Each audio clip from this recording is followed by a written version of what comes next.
ಓಂ ಶಾಂತಿ. ಇಂದಿನ ದಿನಾಂಕ 29/11/2024. ಪ್ರಾರ್ಥ ಮುರುಳಿ ಬಾಪ್ತಾದ ಮಧುಬನ.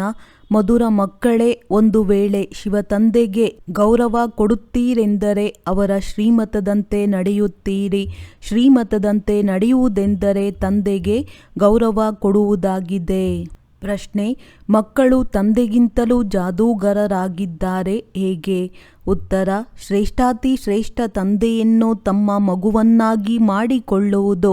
ತನು ಮನ ಧನದಿಂದ ತಂದೆಯನ್ನು ಹಕ್ಕುದಾರರನ್ನಾಗಿ ಮಾಡಿಕೊಂಡು ಅರ್ಪಣೆಯಾಗುವುದೇ ಮಕ್ಕಳ ಜಾದೂಗರಿತನವಾಗಿದೆ.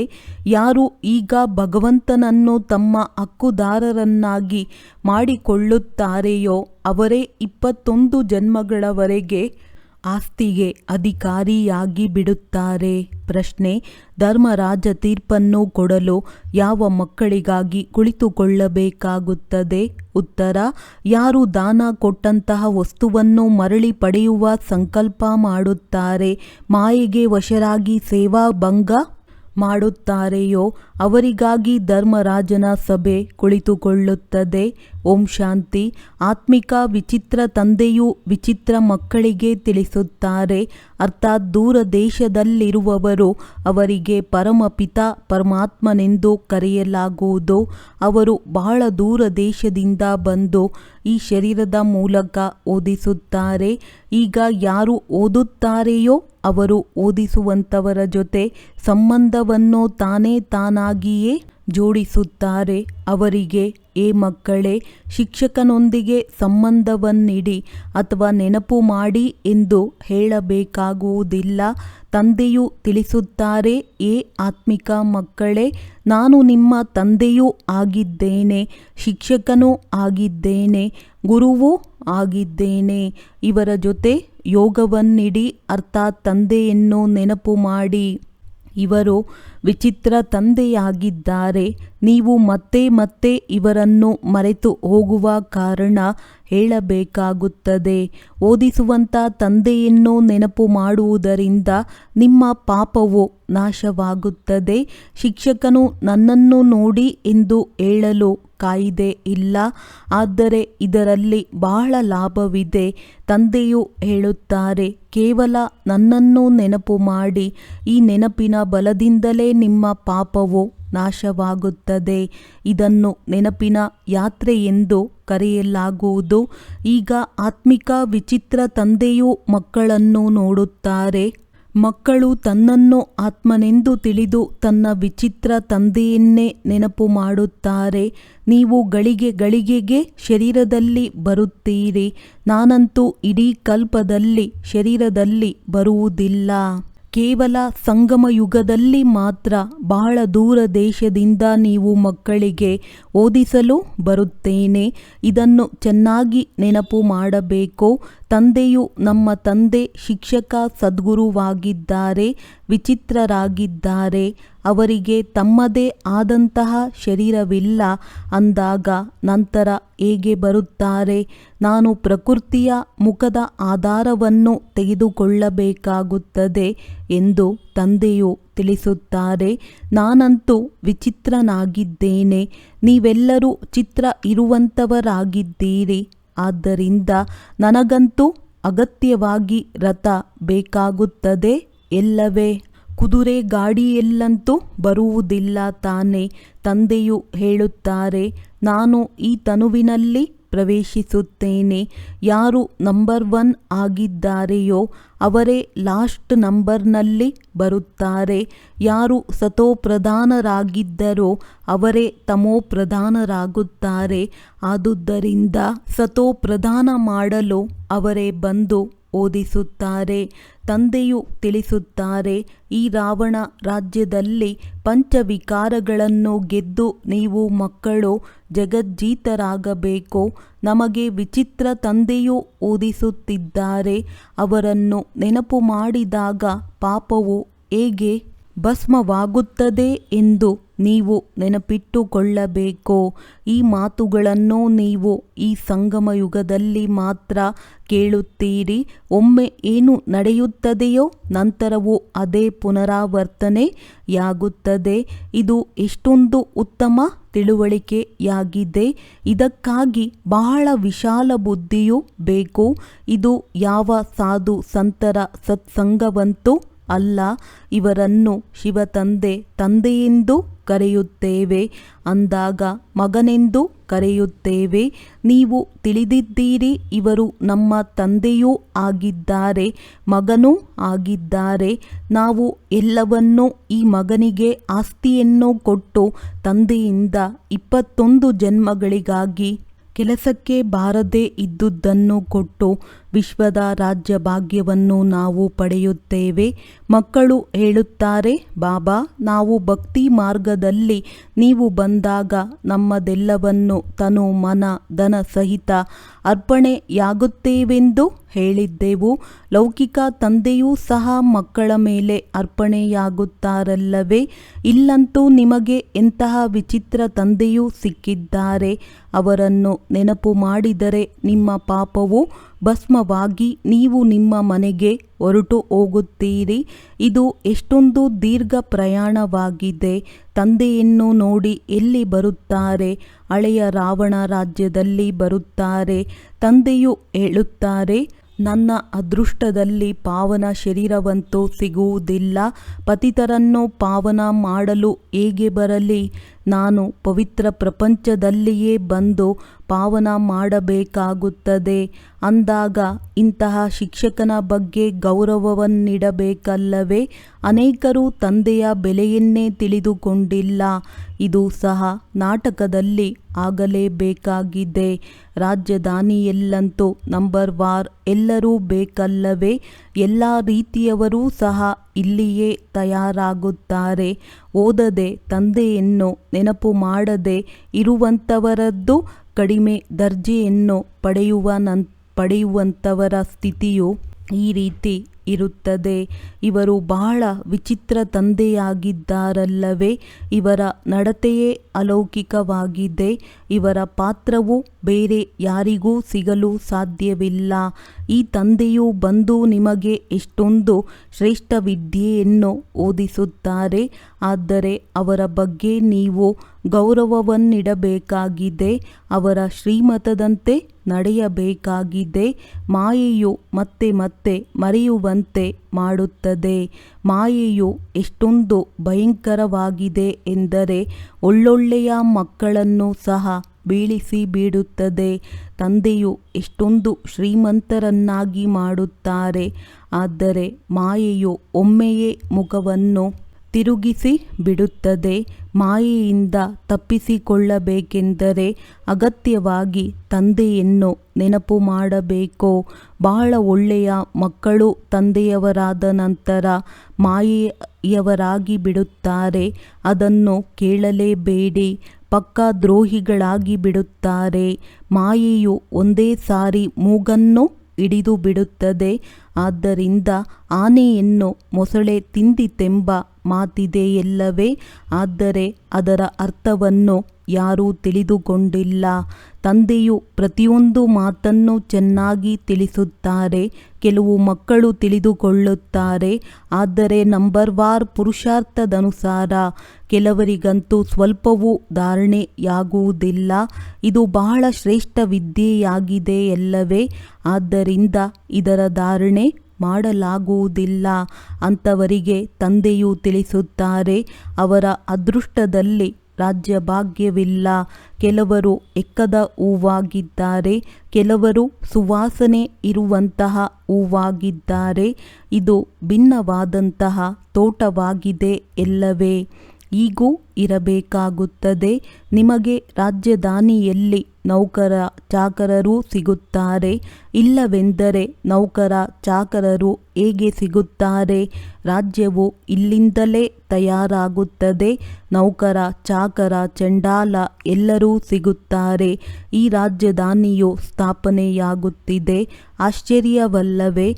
ತಂದೆಯು ನಿಮ್ಮನ್ನು ಇಷ್ಟೊಂದು ಶ್ರೇಷ್ಠರನ್ನಾಗಿ ಮಾಡುತ್ತಾರೆಂದಾಗ ತಂದೆಯನ್ನು ನೆನಪು ಮಾಡುತ್ತಾ ಆನಂದ ಬಾಷ್ಪವು ಹರಿಯಬೇಕಾಗಿದೆ. ನೀವು ಮಾಲೆಯ ಮಣಿಯಾಗುತ್ತೀರಲ್ಲವೇ? ಮಕ್ಕಳು ಹೇಳುತ್ತಾರೆ, ಬಾಬಾ, ನೀವು ಎಷ್ಟು ವಿಚಿತ್ರವಾಗಿದ್ದೀರಿ. ನೀವು ಹೇಗೆ ಬಂದು ನಮ್ಮನ್ನು ಪತಿತರಿಂದ ಪಾವನರನ್ನಾಗಿ ಮಾಡಲು ಓದಿಸುತ್ತೀರಿ. ಭಕ್ತಿ ಮಾರ್ಗದಲ್ಲಿ ಬಲೆ ಶಿವನ ಪೂಜೆ ಮಾಡುತ್ತೇವೆ, ಆದರೆ ಅವರೇ ಪತಿತ ಪಾವನನಾಗಿದ್ದಾರೆಂದು ತಿಳಿದಿತ್ತೇನು? ಆದರೂ ಏ ಪತಿತ ಪಾವನ, ಬಾ, ಬಂದು ನಮ್ಮನ್ನು ದೇವಿ ದೇವತೆಗಳನ್ನಾಗಿ ಮಾಡು ಎಂದು ಕರೆಯುತ್ತಿರುತ್ತೇವೆ. ಮಕ್ಕಳ ಆಜ್ಞೆಯನ್ನು ತಂದೆಯು ಒಪ್ಪುತ್ತಾರೆ ಹಾಗೂ ಬಂದು ಮಕ್ಕಳೇ ಪವಿತ್ರರಾಗಿ ಎಂದು ಹೇಳುತ್ತಾರೆ. ಇದರ ಬಗ್ಗೆಯೇ ಬಹಳ ಜಗಳವಾಗುತ್ತದೆ. ತಂದೆಯು ಅದ್ಭುತನಾಗಿದ್ದಾರಲ್ಲವೇ? ಮಕ್ಕಳಿಗೆ ತಿಳಿಸುತ್ತಾರೆ, ಮಕ್ಕಳೇ, ನನ್ನನ್ನು ನೆನಪು ಮಾಡಿ, ಪಾಪವು ನಾಶವಾಗುತ್ತದೆ. ನಾನು ಆತ್ಮಗಳೊಂದಿಗೆ ಮಾತನಾಡುತ್ತೇನೆಂದು ತಂದೆಯು ತಿಳಿದುಕೊಂಡಿದ್ದಾರೆ. ಎಲ್ಲವನ್ನು ಆತ್ಮವೇ ಮಾಡುತ್ತದೆ, ವಿಕರ್ಮವನ್ನು ಆತ್ಮವೇ ಮಾಡುತ್ತದೆ.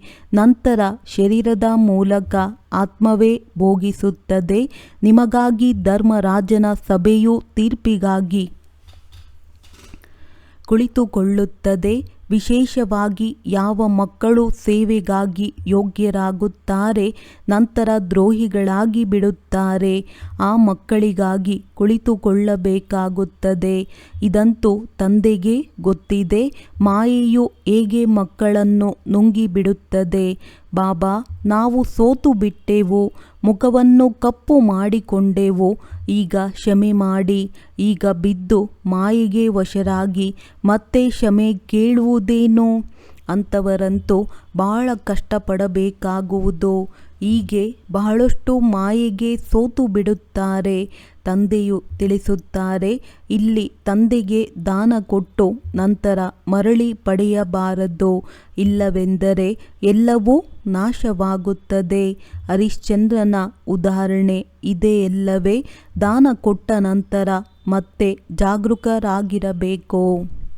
ಮರಳಿ ತೆಗೆದುಕೊಂಡರೆ ಮತ್ತೆ 100 ಪಟ್ಟು ಶಿಕ್ಷೆಯನ್ನನುಭವಿಸಬೇಕಾಗುತ್ತದೆ. ಆಗ ಬಹಳ ಕೆಳದರ್ಜೆಯ ಪದವಿಯನ್ನು ಪಡೆಯಬೇಕಾಗುತ್ತದೆ. ಮಕ್ಕಳು ಸಹ ತಿಳಿದುಕೊಂಡಿದ್ದೀರಿ. ಈಗ ರಾಜಧಾನಿಯು ಸ್ಥಾಪನೆಯಾಗುತ್ತಿದೆ. ಅನ್ಯ ಧರ್ಮ ಸ್ಥಾಪನೆ ಮಾಡುವವರು ಮೊದಲು ರಾಜ್ಯವನ್ನು ನಡೆಸುವುದಿಲ್ಲ. ರಾಜ್ಯ ನಡೆಯಬೇಕೆಂದರೆ 50-60 ಕೋಟಿಯಾಗಬೇಕು. ಆಗ ಸೈನ್ಯವು ತಯಾರಾಗುತ್ತದೆ. ಧರ್ಮ ಸ್ಥಾಪನೆಯ ಆರಂಭದಲ್ಲಿ 1-2 ಮಾತ್ರವೇ ಬರುತ್ತಾರೆ. ನಂತರ ವೃದ್ಧಿಯಾಗುತ್ತದೆ. ಕ್ರಿಸ್ತನೂ ಸಹ ಯಾವುದಾದರೂ ವೇಷದಲ್ಲಿ ಬರುತ್ತಾನೆಂದು ನೀವು ತಿಳಿದುಕೊಂಡಿದ್ದೀರಿ. ಮೊದಲನೆಯ ಜನ್ಮದಲ್ಲಿ ಬಡವನಾಗಿರುವವನು ನಂತರ ಅಂತಿಮ ಸ್ಥಾನದಲ್ಲಿ ಇರುತ್ತಾನೆ. ಕ್ರಿಶ್ಚಿಯನ್ನರೂ ಸಹ ತಕ್ಷಣ ಹೇಳುತ್ತಾರೆ, ಕ್ರೈಸ್ತನು ಈ ಸಮಯದಲ್ಲಿ ಬಡವನ ರೂಪದಲ್ಲಿದ್ದಾನೆ, ಪುನರ್ಜನ್ಮವನ್ನಂತೂ ತೆಗೆದುಕೊಳ್ಳಲೇಬೇಕೆಂದು ತಿಳಿದಿದ್ದಾರೆ. ಪ್ರತಿಯೊಬ್ಬರೂ ಅಗತ್ಯವಾಗಿ ತಮೋಪ್ರಧಾನರಂತೂ ಆಗಲೇಬೇಕು. ಈ ಸಮಯದಲ್ಲಿ ಇಡೀ ಪ್ರಪಂಚ ತಮೋಪ್ರಧಾನ, ಸಾರಹೀನವಾಗಿದೆ. ಈ ಹಳೆಯ ಪ್ರಪಂಚವು ಅವಶ್ಯವಾಗಿ ವಿನಾಶವಾಗಲಿದೆ. ಕ್ರಿಶ್ಚಿಯನ್ನರೂ ಸಹ 3000 ವರ್ಷಗಳ ಹಿಂದೆ ಸ್ವರ್ಗವಿತ್ತು, ಈಗ ಪುನಃ ಅಗತ್ಯವಾಗಿ ಸ್ವರ್ಗವಾಗುತ್ತದೆ ಎಂದು ಹೇಳುತ್ತಾರೆ. ಆದರೆ ಈ ಮಾತುಗಳನ್ನೆಲ್ಲವನ್ನು ಅವರಿಗೆ ಹೇಳುವವರು ಯಾರು? ತಂದೆಯು ತಿಳಿಸುತ್ತಾರೆ, ಮಕ್ಕಳಲ್ಲಿ ಈಗ ಇನ್ನೂ ಆ ಸ್ಥಿತಿಯು ಎಲ್ಲಿದೆ? ಮಕ್ಕಳು ಮತ್ತೆ ಮತ್ತೆ ಬರೆಯುತ್ತಾರೆ, ನಾವು ಯೋಗದಲ್ಲಿ ಇರಲು ಸಾಧ್ಯವಾಗುವುದಿಲ್ಲ. ಮಕ್ಕಳ ನಡವಳಿಕೆಯಿಂದ ತಿಳಿದುಕೊಳ್ಳುತ್ತಾರೆ. ತಂದೆಗೆ ಸಮಾಚಾರವನ್ನು ಕೊಡಲು ಸಹ ಭಯಪಡುತ್ತಾರೆ. ತಂದೆಯಂತೂ ಮಕ್ಕಳನ್ನು ಎಷ್ಟೊಂದು ಪ್ರೀತಿ ಮಾಡುತ್ತಾರೆ, ಪ್ರೀತಿಯಿಂದ ನಮಸ್ತೆ ಮಾಡುತ್ತಾರೆ. ಮಕ್ಕಳಲ್ಲಂತೂ ಬಹಳ ಅಹಂಕಾರವಿರುತ್ತದೆ. ಒಳ್ಳೊಳ್ಳೆಯ ಮಕ್ಕಳನ್ನು ಸಹ ಮಾಯೆಯು ಮರೆಸಿಬಿಡುತ್ತದೆ ಎಂದು ತಂದೆಯಂತೂ ತಿಳಿದುಕೊಳ್ಳುತ್ತಾರೆ. ತಂದೆಯು ಹೇಳುತ್ತಾರೆ, ನಾನು ಜ್ಞಾನಪೂರ್ಣನಾಗಿದ್ದೇನೆ, ತಿಳಿಯದೇ ಇರುವವರೆಂಬ ಅರ್ಥವಾಗಿದೆ. ನಾನು ಎಲ್ಲರ ಆಂತರ್ಯವನ್ನು ತಿಳಿದುಕೊಂಡಿದ್ದೇನೆ ಎಂದರ್ಥವಲ್ಲ. ನಾನು ಓದಿಸುವುದಕ್ಕೋಸ್ಕರ ಬಂದಿದ್ದೇನೆ. ಮನಸ್ಸಿನ ಸಂಕಲ್ಪವನ್ನರಿಯಲು ಬಂದಿದ್ದೇನೆಯೇ? ನಾನು ಯಾರ ಮನಸ್ಸಿನ ಸಂಕಲ್ಪವನ್ನು ಅರಿಯುವುದಿಲ್ಲ. ಈ ಸಾಕಾರ ತಂದೆಯೂ ಸಹ ಈ ಕೆಲಸವನ್ನು ಮಾಡುವುದಿಲ್ಲ. ಇವರು ಎಲ್ಲವನ್ನೂ ಮರೆಯಬೇಕಾಗಿದೆ. ಅಂದಾಗ ಮತ್ಯಾರ ಮನಸ್ಸಿನ ಸಂಕಲ್ಪಗಳನ್ನು ತಿಳಿದುಕೊಳ್ಳುತ್ತಾರೆ? ನೀವಿಲ್ಲಿಗೆ ಓದಲು ಬರುತ್ತೀರಿ. ಭಕ್ತಿ ಮಾರ್ಗವೇ ಬೇರೆಯಾಗಿದೆ. ಅದು ಸಹ ಬೀಳಲು ಉಪಾಯ ಬೇಕಲ್ಲವೇ? ಈ ಮಾತುಗಳ ಕಾರಣ ನೀವು ಕೆಳಗೆ ಬಂದಿದ್ದೀರಿ. ಈ ರೀತಿ ನಾಟಕದ ಆಟವನ್ನು ಮಾಡಲ್ಪಟ್ಟಿದೆ. ಹೀಗೆ ಭಕ್ತಿ ಮಾರ್ಗದ ಶಾಸ್ತ್ರಗಳನ್ನು ಓದುತ್ತಾ ನೀವು ತಮೋಪ್ರಧಾನ ಕೆಳಗಿಳಿಯುತ್ತಾ ಬಂದಿದ್ದೀರಿ. ಈಗ ನೀವು ಈ ಅಪವಿತ್ರ ಪ್ರಪಂಚದಲ್ಲಿ ಅವಶ್ಯವಾಗಿ ಇರಬಾರದಾಗಿದೆ. ಕಲಿಯುಗದಿಂದ ಮತ್ತೆ ಸತ್ಯಯುಗ ಬರಬೇಕು. ಈಗ ಸಂಗಮ ಯುಗವಾಗಿದೆ. ಈ ಎಲ್ಲ ಮಾತುಗಳನ್ನು ಧಾರಣೆ ಮಾಡಬೇಕು. ಈ ಮಾತುಗಳನ್ನು ತಂದೆಯೇ ತಿಳಿಸುತ್ತಾರೆ. ಉಳಿದ ಪ್ರಪಂಚದವರ ಬುದ್ಧಿಗೆ ಗಾಡ್ರೇಜ್ ಬೀಗ ಹಾಕಲ್ಪಟ್ಟಿದೆ. ನೀವು ತಿಳಿದುಕೊಂಡಿದ್ದೀರಿ. ಇವರು ದೈವಿ ಗುಣ ಉಳ್ಳಂಥವರಾಗಿದ್ದರು. ಈಗ ಅವರೇ ಆಸುರಿ ಗುಣದವರಾಗಿದ್ದಾರೆ. ತಂದೆಯು ತಿಳಿಸುತ್ತಾರೆ, ಈಗ ಭಕ್ತಿ ಮಾರ್ಗದ ಮಾತುಗಳೆಲ್ಲವನ್ನು ಮರೆತು ಬಿಡಿ. ಈಗ ನಾನು ಏನನ್ನು ತಿಳಿಸುತ್ತೇನೆಯೋ ಅದನ್ನು ಕೇಳಿ. ಹಿಯರ್ ನೋ ಈವಿಲ್, ಕೆಟ್ಟದನ್ನು ಕೇಳಬೇಡಿ. ಈಗ ನನ್ನೊಬ್ಬನಿಂದ ಕೇಳಿ. ಈಗ ನಾನು ನಿಮ್ಮನ್ನು ಪಾರು ಮಾಡಲು ಬಂದಿದ್ದೇನೆ. ನೀವು ಈಶ್ವರೀಯ ಸಂಪ್ರದಾಯದವರಾಗಿದ್ದೀರಿ. ನೀವು ಪ್ರಜಾಪಿತ ಬ್ರಹ್ಮನ ಮುಖ ಕಮಲದಿಂದ ಜನ್ಮ ಪಡೆದಿದ್ದೀರಲ್ಲವೇ? ಇಷ್ಟೆಲ್ಲ ಮಕ್ಕಳು ದತ್ತು ಮಕ್ಕಳಾಗಿದ್ದಾರೆ. ಅವರಿಗೆ ಆದಿದೇವನೆಂದು ಕರೆಯಲಾಗುವುದು. ಮಹಾವೀರನೆಂದೂ ಸಹ ಹೇಳುತ್ತಾರೆ. ನೀವು ಮಕ್ಕಳು ಯೋಗ ಬಲದಿಂದ ಮಾಯೆಯ ಮೇಲೆ ವಿಜಯವನ್ನು ಪ್ರಾಪ್ತಿ ಮಾಡಿಕೊಳ್ಳುವಂಥವರನ್ನು ಮಹಾವೀರರೆಂದು ಹೇಳುತ್ತಾರಲ್ಲವೇ? ತಂದೆಗೆ ಜ್ಞಾನಸಾಗರನೆಂದು ಕರೆಯಲಾಗುವುದು. ಜ್ಞಾನಸಾಗರ ತಂದೆಯು ನಿಮಗೆ ಅವಿನಾಶಿ ಜ್ಞಾನರತ್ನಗಳ ತಟ್ಟೆಯನ್ನು ತುಂಬಿಕೊಡುತ್ತಾರೆ. ನಿಮ್ಮನ್ನು ಸಂಪನ್ನ ಮಾಡುತ್ತಾರೆ. ಯಾರು ಜ್ಞಾನವನ್ನು ಧಾರಣೆ ಮಾಡುತ್ತಾರೆಯೋ ಅವರು ಶ್ರೇಷ್ಠ ಪದವಿಯನ್ನು ಪಡೆಯುತ್ತಾರೆ. ಯಾರು ಧಾರಣೆ ಮಾಡುವುದಿಲ್ಲವೋ ಅವರು ಅವಶ್ಯವಾಗಿ ಕಡಿಮೆ ಪದವಿಯನ್ನು ಪಡೆಯುತ್ತಾರೆ. ನೀವು ತಂದೆಯಿಂದ ಎಂದಿಗೂ ಮುಗಿಯದಂತಹ ಖಜಾನೆಯನ್ನು ಪಡೆಯುತ್ತೀರಿ. ಅಲ್ಲಾವುದ್ದೀನ್ನ ಕತೆ ಇದೆಯಲ್ಲವೇ? ನಿಮಗೆ ತಿಳಿದಿದೆ, ಸ್ವರ್ಗದಲ್ಲಿ ನಮಗೆ ಯಾವ ವಸ್ತುವಿನ ಅಪ್ರಾಪ್ತಿ ಇರುವುದಿಲ್ಲ. ತಂದೆಯು 21 ಜನ್ಮಗಳಿಗಾಗಿ ಆಸ್ತಿಯನ್ನು ಕೊಟ್ಟು ಬಿಡುತ್ತಾರೆ. ಬೇಅದ್ದಿನ ತಂದೆಯು ಬೇಅದ್ದಿನ ಆಸ್ತಿಯನ್ನು ಕೊಡುತ್ತಾರೆ. ಅದ್ದಿನ ಆಸ್ತಿಯು ದೊರೆತರೂ ಸಹ ಬೇಅದ್ದಿನ ತಂದೆಯನ್ನು, ಏ ಪರಮಾತ್ಮ, ದಯೆ ತೋರು, ಕೃಪೆ ಮಾಡು ಎಂದು ಅಗತ್ಯವಾಗಿ ನೆನಪು ಮಾಡುತ್ತಾರೆ. ಆದರೆ ಅವರು ಏನು ಕೊಡುತ್ತಾರೆಂದು ಯಾರಿಗೂ ತಿಳಿದಿಲ್ಲ. ತಂದೆಯು ನಮ್ಮನ್ನು ಈಗ ವಿಶ್ವದ ಮಾಲೀಕರನ್ನಾಗಿ ಮಾಡುತ್ತಾರೆಂದು ನೀವೀಗ ತಿಳಿದಿದ್ದೀರಿ. ಚಿತ್ರದಲ್ಲಿಯೂ ಸಹ ಬ್ರಹ್ಮನಿಂದ ಸ್ಥಾಪನೆ ಎಂದು ಇದೆ. ಬ್ರಹ್ಮ ಎದುರುಗಡೆ ಸಾಧಾರಣವಾಗಿ ಕುಳಿತಿದ್ದಾರೆ. ಅವರಿಂದಲೇ ಸ್ಥಾಪನೆ ಮಾಡುತ್ತಾರೆಂದಾಗ ಅವರಿಂದಲೇ ಮಾಡುತ್ತಾರಲ್ಲವೇ? ತಂದೆಯು ಎಷ್ಟೊಂದು ಚೆನ್ನಾಗಿ ತಿಳಿಸುತ್ತಾರೆ. ನೀವು ಪೂರ್ಣವಾಗಿ ತಿಳಿಸಿಕೊಡಲಾಗುವುದಿಲ್ಲ. ಭಕ್ತಿ ಮಾರ್ಗದಲ್ಲಿ ಶಂಕರನ ಮುಂದೆ ಹೋಗಿ ಜೋಳಿಗೆಯನ್ನು ತುಂಬಿ ಎಂದು ಹೇಳುತ್ತಾರೆ. ನಾವು ಬಡವರು, ನಮ್ಮ ಜೋಳಿಗೆಯನ್ನು ತುಂಬಿ ನಮ್ಮನ್ನು ಹೀಗೆ ಮಾಡಿ ಎಂದು ಆತ್ಮವೇ ಹೇಳುತ್ತದೆ. ಈಗ ನೀವು ಜೋಳಿಗೆಯನ್ನು ತುಂಬಿಕೊಳ್ಳಲು ಬಂದಿದ್ದೀರಿ. ನಾವು ನರನಿಂದ ನಾರಾಯಣರಾಗಲು ಬಯಸುತ್ತೇವೆಂದು ಹೇಳುತ್ತೀರಿ. ಇದು ನರನಿಂದ ನಾರಾಯಣನಾಗುವ ವಿದ್ಯೆಯಾಗಿದೆ. ಆದುದರಿಂದ ಹಳೆಯ ಪ್ರಪಂಚಕ್ಕೆ ಬರುವ ಮನಸ್ಸು ಯಾರಿಗೆ ತಾನೇ ಆಗುತ್ತದೆ. ಹೊಸ ಪ್ರಪಂಚದಲ್ಲಂತೂ ಎಲ್ಲರೂ ಬರುವುದಿಲ್ಲ. ಕೆಲವರು 25% ಹಳೆಯ ಪ್ರಪಂಚದಲ್ಲಿ ಬರುತ್ತಾರೆ. ಅಲ್ಪ ಸ್ವಲ್ಪ ಕಡಿಮೆಯಂತೂ ಆಗುತ್ತದೆ ಇಲ್ಲವೇ? ಯಾರಿಗಾದರೂ ಸ್ವಲ್ಪ ಮಾತ್ರವೂ ಸಂದೇಶವನ್ನು ಕೊಡುತ್ತೀರೆಂದಾಗ ನೀವು ಅವಶ್ಯವಾಗಿ ಸ್ವರ್ಗದ ಮಾಲೀಕರಾಗುತ್ತೀರಿ. ಈಗ ಎಲ್ಲರೂ ನರಕದ ಮಾಲೀಕರಾಗಿದ್ದಾರಲ್ಲವೇ? ರಾಜ ರಾಣಿ ಪ್ರಜೆಗಳೆಲ್ಲರೂ ನರಕದ ಮಾಲೀಕರಾಗಿದ್ದಾರೆ. ಅಲ್ಲಿ ಡಬಲ್ ಕಿರೀಟಧಾರಿಗಳಾಗಿದ್ದರು. ಈಗ ಅವರಿಲ್ಲ. ವರ್ತಮಾನದಲ್ಲಿ ಧರ್ಮ ಮೊದಲಾದವುಗಳನ್ನು ಯಾರೂ ಒಪ್ಪಿಕೊಳ್ಳುವುದಿಲ್ಲ. ದೇವಿ ದೇವತಾ ಧರ್ಮವೇ ನಾಶವಾಗಿದೆ. ಧರ್ಮದಲ್ಲಿ ಶಕ್ತಿಯಿದೆ ಎಂದು ಹೇಳಲಾಗುತ್ತದೆ. ಆದರೆ ಧರ್ಮವನ್ನು ಒಪ್ಪಿಕೊಳ್ಳದೆ ಇರುವ ಕಾರಣ ಶಕ್ತಿ ಇಲ್ಲದಂತಾಗಿದೆ. ತಂದೆಯು ತಿಳಿಸುತ್ತಾರೆ, ಮಧುರಾತಿ ಮಧುರ ಮಕ್ಕಳೇ, ನೀವೇ ಪೂಜ್ಯರಿಂದ ಪೂಜಾರಿಗಳಾಗುತ್ತೀರಿ. 84 ಜನ್ಮಗಳನ್ನು ಪಡೆಯುತ್ತೀರಿ. ನಾವೇ ಬ್ರಾಹ್ಮಣರು, ನಂತರ ದೇವತೆಗಳು, ಆಮೇಲೆ ನಾವೇ ಕ್ಷತ್ರಿಯರು. ಈ ಚಕ್ರವು ಬುದ್ಧಿಯಲ್ಲಿ ಬರುತ್ತದೆ ಇಲ್ಲವೇ? ಈ 84 ಜನ್ಮಗಳ ಚಕ್ರವನ್ನು ಸುತ್ತಿ ಬಂದಿದ್ದೇವೆ. ಈಗ ಹಿಂತಿರುಗಿ ಮನೆಗೆ ಹೋಗಬೇಕಾಗಿದೆ. ಪತಿತರು ಯಾರೂ ಸಹ ಹಿಂತಿರುಗಲು ಸಾಧ್ಯವಿಲ್ಲ. ಆತ್ಮವೇ ಪತಿತ ಅಥವಾ ಪಾವನವಾಗುತ್ತದೆ. ಚಿನ್ನದಲ್ಲಿ ಕಲಬೆರಕೆಯಾಗುತ್ತದೆ ಇಲ್ಲವೇ? ಆಭರಣದಲ್ಲಿ ಕಲಬೆರಕೆಯಾಗುವುದಿಲ್ಲ.